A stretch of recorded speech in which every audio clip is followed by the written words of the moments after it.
Hello students, Jai Hind. This is Deepak Thakur and welcome to एडुटैप।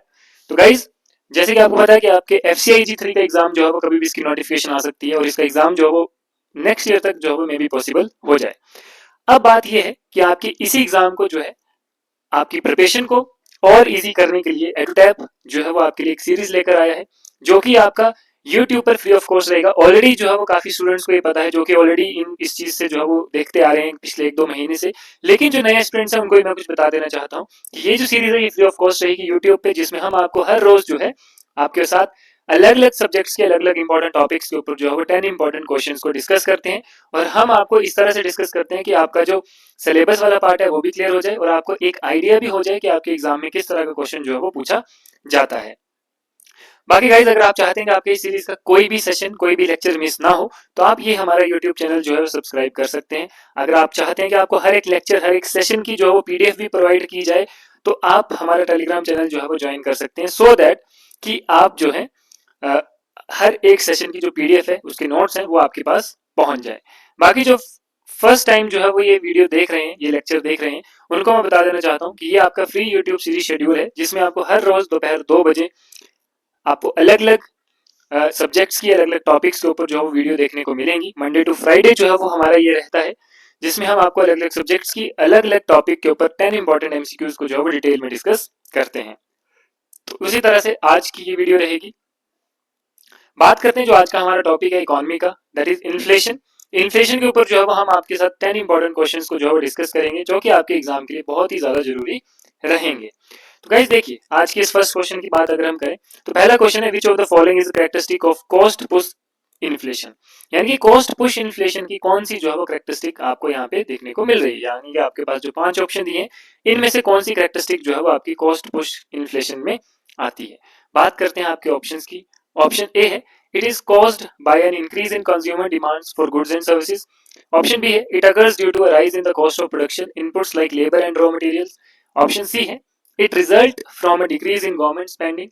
Option D है, it is directly related to an increase in the money supply. E है, it is always temporary and self correcting. तो ये आपके पास 5 option जो है वो given है, आपने बताना है कौन सा ऑप्शन जो है वो आपका बिल्कुल करेक्ट रहेगा इस पर्टिकुलर क्वेश्चन के लिए।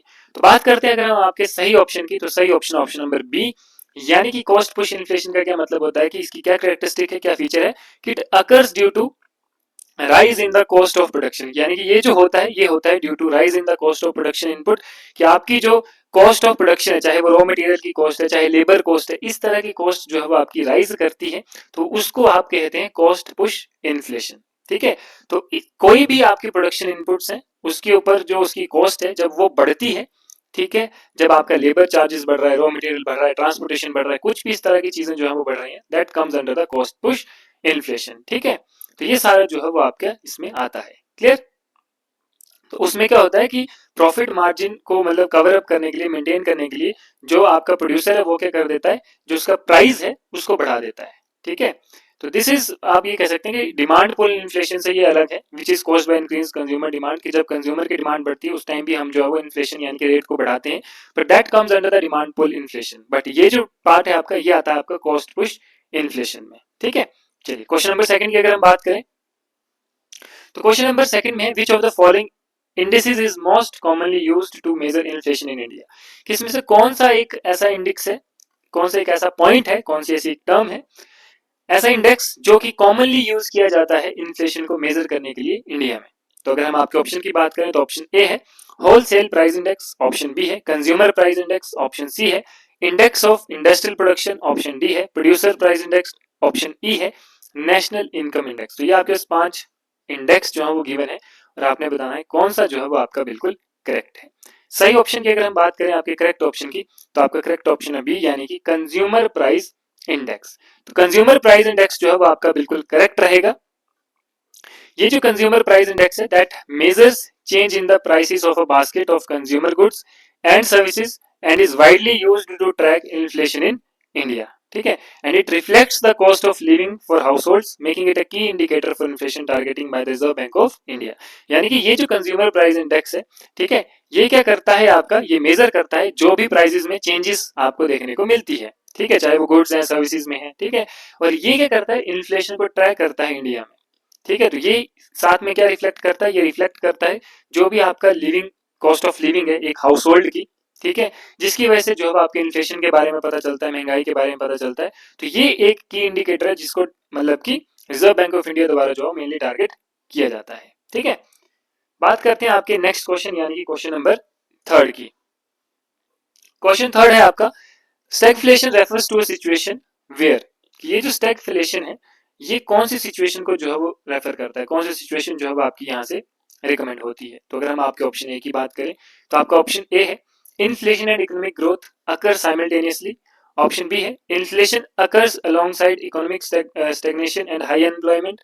ऑप्शन सी है deflation and high unemployment coexist. Option D है economic growth reduces inflationary pressure. Option E है only food prices increase while other prices remain stable. तो ये आपके पास 5 ऑप्शन दिए, आपने बताना है कौन सा जो है वो आपका करेक्ट ऑप्शन रहेगा। तो ऑप्शन जो है आपका जो करेक्ट रहेगा that is option number B, यानी कि inflation occurs alongside economic stagnation and high unemployment, ठीक है। कि ये जो इन्फ्लेशन है, ये स्टैगफ्लेशन एक ऐसी इन्फ्लेशन है जो कि इकोनॉमिक स्टैग्नेशन और हाई अनएम्प्लॉयमेंट के साथ साथ जो है वो आपकी बढ़ रही है, ठीक है। कि ये एक रेयर इकोनॉमिक कंडीशन है जहां पे आपकी महंगाई भी बढ़ रही है लेकिन आपकी जो इकोनॉमिक ग्रोथ है वो कम है और अनएम्प्लॉयमेंट जो है वो आपकी पीक पे है, यानी कि हाई अनएम्प्लॉयमेंट है, इकोनॉमिक ग्रोथ आपकी कम है लेकिन जो आपके प्राइसेस हैं गुड्स एंड सर्विसेज के वो आपके बढ़ रहे हैं, ठीक है। That is known as stagflation. Clear. तो ये जो है वो आपका बहुत ही जरूरी है, बहुत ही इंपॉर्टेंट क्वेश्चन है स्टैगफ्लेशन के बारे में। बहुत जगह आपके क्वेश्चन जो है वो आए हुए हैं अलग अलग एग्जाम्स में भी, तो आपके एग्जाम के लिए बहुत ही ज्यादा ये जरूरी रहेगा। बात करते हैं नेक्स्ट क्वेश्चन, क्वेश्चन नंबर 4।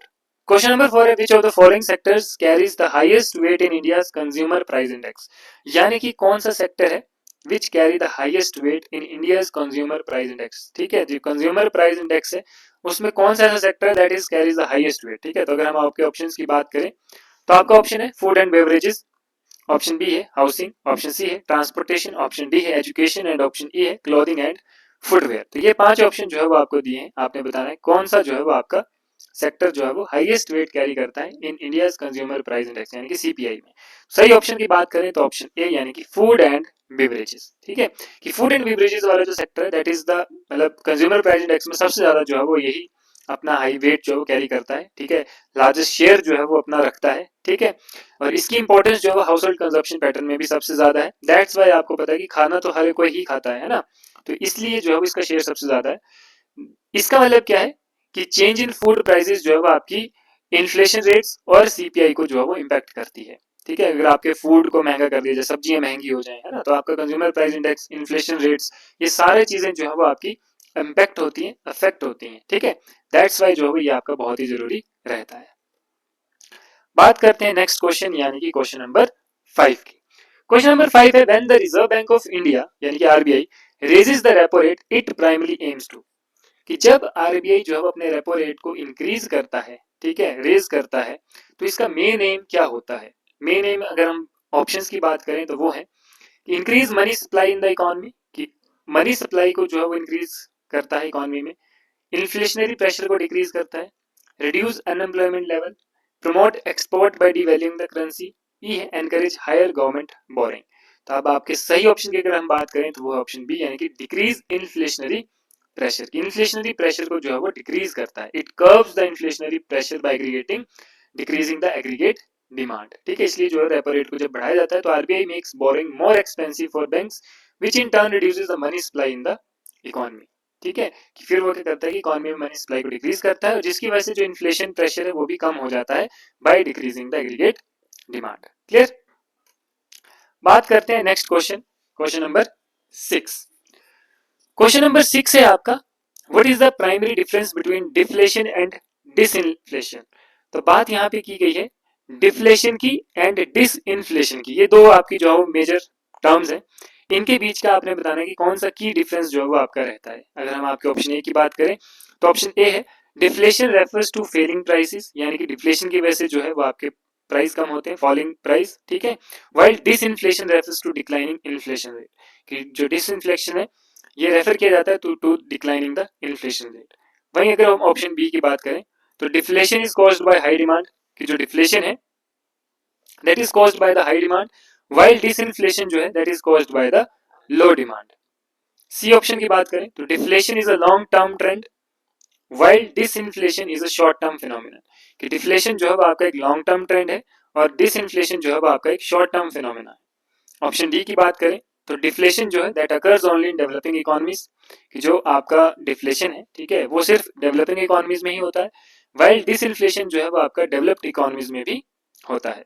वहीं अगर हम ऑप्शन ई की बात करें तो डिफ्लेशन जो है दैट इंक्रीजेस जीडीपी, कि डिफ्लेशन जो है वो आपकी जीडीपी को इंक्रीज करता है और डिसइंफ्लेशन जो है वो आपका कम करता है। तो अब आपने बताना है कि कौन सा जो है वो आपका बिल्कुल सही ऑप्शन रहेगा। तो सही ऑप्शन की बात करें तो वो ऑप्शन नंबर ए, यानी कि जो आपका डिफ्लेशन है वो रेफर होता है फॉलिंग प्राइसेस को, वाइल डिसइंफ्लेशन जो है वो रेफर होता है आपका डिक्लाइनिंग इन्फ्लेशन रेट्स को। ठीक है, कि डिफ्लेशन जो एक सस्टेन्ड डिक्लाइन होता है जनरल प्राइस लेवल में किसी भी आइटम्स का प्राइस, गुड्स एंड सर्विसेज का, लेकिन डिसइंफ्लेशन जो है that is refers to slow down in the rate of inflation, की प्राइसेस जो है आपकी स्टिल बढ़ रही हैं बट स्लोअर पेस के साथ जो है वो बढ़ रही हैं। ठीक है, so both have different economic implications, की दोनों की जो है वो अलग अलग मान्यता है इकोनॉमी में। ठीक है, चलिए बात करते हैं question number 7। Next question, which of the following is a distinguish feature of cost push inflation compare to demand pull inflation, की जो आपका कौन सा जो है डिस्टिंग्विश फीचर है कॉस्ट पुश इन्फ्लेशन का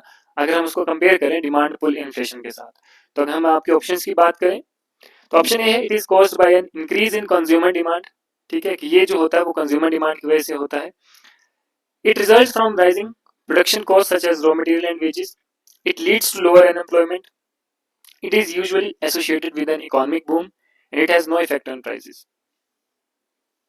अब बात करते हैं आपके मेन फीचर की जिससे कॉस्ट पुश इन्फ्लेशन अलग है डिमांड पुल इन्फ्लेशन से।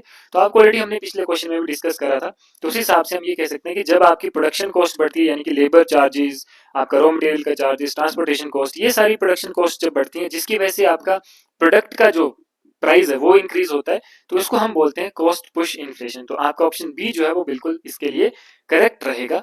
ठीक है, बल्कि डिमांड पुल इन्फ्लेशन जो है वो क्या है कि जब आपकी डिमांड जो है वो बढ़ती है लोगों में उस पर्टिकुलर प्रोडक्ट की, तब जो प्रोडक्ट प्रोड्यूसर है वो उसकी जो रेट है प्राइस है उसको बढ़ाता है, तो उसको हम बोलते हैं डिमांड पुल इन्फ्लेशन। ठीक है, बट कॉस्ट पुश इन्फ्लेशन अलग है, जब आपके रॉ मटेरियल्स का, लेबर चार्जेस, ये सारी चीजें जब महंगी होती है तब जो किसी प्रोडक्ट का प्राइस बढ़ाया जाता है उसको हम कॉस्ट पुश इन्फ्लेशन कहते हैं। क्लियर, चलिए नेक्स्ट क्वेश्चन 8। क्वेश्चन 8 है when inflation rises which of the following is most likely to occur in the economy, कि जब आपकी इन्फ्लेशन जो है वो बढ़ती है यानी कि जब महंगाई होती है तो which of the following is most likely to occur in the economy, कौन सी चीज जो है वो आपकी इकोनॉमी में होती है। बात करते हैं ऑप्शन ए की, वो है real interest rate decreases, option B है real interest rate increase, option C है nominal interest rate remain unaffected, option D है मनी सप्लाई इंक्रीजेस और ई है गवर्नमेंट बोरिंग डिक्रीज। ठीक है, तो ये आपके जो है वो 5 ऑप्शन दिए, आपने बताना है कौन सा जो है वो आपका बिल्कुल करेक्ट रहेगा। तो बात करते हैं करेक्ट ऑप्शन की, वो है ऑप्शन नंबर ए, यानी कि रियल इंटरेस्ट रेट डिक्रीजेस, की जो आपका इंटरेस्ट रेट है रियल वो जो है वो आपका डिक्रीज हो जाता है। ठीक है, कि जैसे जैसे इन्फ्लेशन इंक्रीज करती है तो जो परचेजिंग पावर है मनी की वो कम हो जाती है, तो सेंट्रल बैंक क्या करते हैं नॉमिनल इंटरेस्ट को बढ़ा देते हैं ताकि वो इन्फ्लेशन को कंट्रोल कर सकें, पर जो रियल इंटरेस्ट रेट है ठीक है वो स्टिल डिक्रीज होता है if inflation rises faster than the nominal rate. ठीक है, तो इसका वजह से क्या होता है this impact savers and lenders as they receive less value in real term. ठीक है, तो ये चीज जो है वो आपकी रहती है जब आपकी इन्फ्लेशन जो है वो बढ़ती है तो आपका जो रियल इंटरेस्ट है वो कम हो जाता है। क्लियर, बात करते हैं क्वेश्चन नंबर 9, हमारा अगला क्वेश्चन। क्वेश्चन नंबर 9 है which of the following is an example of built in inflation, कि कौन सा जो है वो आपका एक परफेक्ट एग्जांपल रहेगा बिल्ट इन इन्फ्लेशन का। तो बात करेंगे हम इसकी, ऑप्शन ए की अगर हम बात करें तो वो है a sudden increase in oil prices, option B है a government decision to print more money, option C है wages rising due to past inflation expectations, option D है a decrease in the supply of labour, option E है a rise in consumer demand for luxury goods. ठीक है, तो ये आपके पास 5 option given है, आपने बताना है कौन सा जो है वो आपका बिल्कुल करेक्ट रहेगा। बात करते हैं सही आंसर की, तो वो है ऑप्शन सी, यानी कि wages rises due to past inflation expectation. ठीक है, कि जो आपके वेजेस हैं वो आपके राइज कर जाते हैं किसकी वजह से, पास्ट इन्फ्लेशन एक्सपेक्टेशंस की वजह से।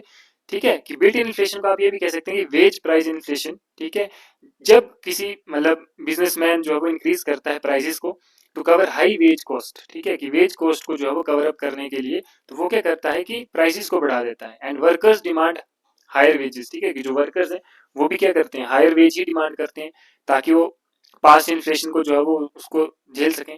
तो ये क्या करता है, this create a self reinforcing cycle of rising wages and prices. ठीक है, तो इसलिए आप कह सकते हैं कि आपका वेजेस और जो है वो आपके बढ़ जाते हैं due to past inflation expectations की वजह से। क्लियर, इसलिए आपका ऑप्शन सी जो है वो आपका बिल्कुल करेक्ट रहेगा।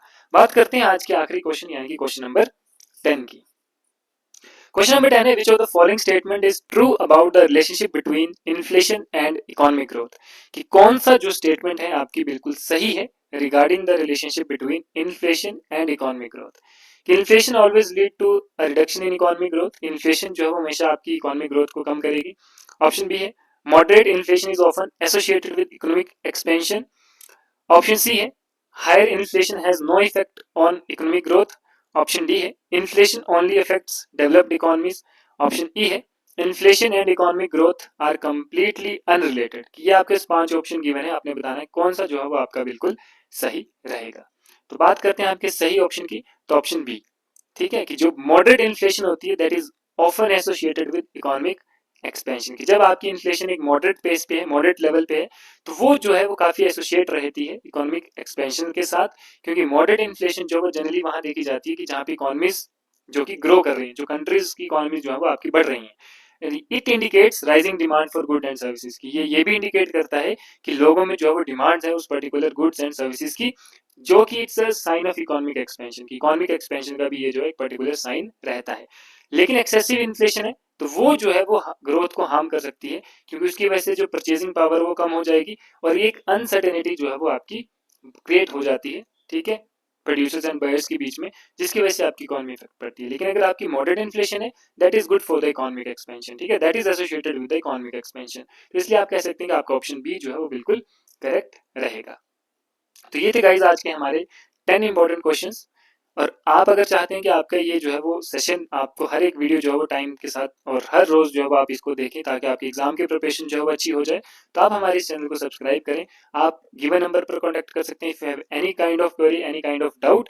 एंड आप हमारा टेलीग्राम चैनल भी ज्वाइन कर सकते हैं सो दैट कि आपको हर एक लेक्चर का जो है वो पीडीएफ आप तक पहुंच जाए। क्लियर गाइज, तो आज के लिए इतना ही, मिलते हैं नेक्स्ट लेक्चर में। तब तक के लिए धन्यवाद, जय हिंद।